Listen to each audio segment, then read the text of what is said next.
Hello guys, आज आप लोगों के सामने मैं एक परिछावन गीत सुनाने जा रही हूँ। मुझे उम्मीद है कि आप लोगों को पसंद आएगा। आगे माई दुल्हा सुंदर मुखे पाना मोनाही।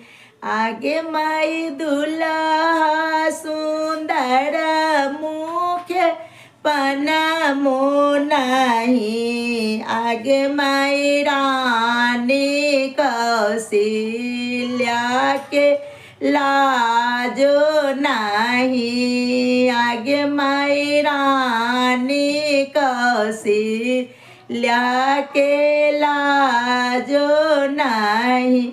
आगे माई दुल्हा सुंदर सिरा चंदनो नाही।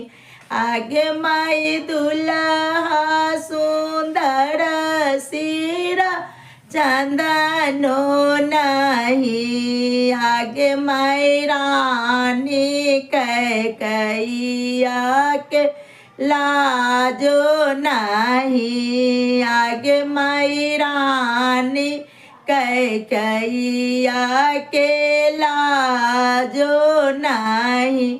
आगे माई दुल्हा सुंदर आँख कजरो नहीं।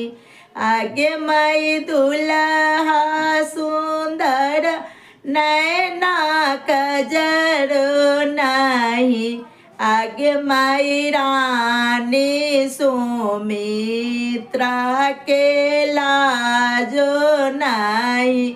आगे माई रानी सुमित्रा के लाजो नहीं।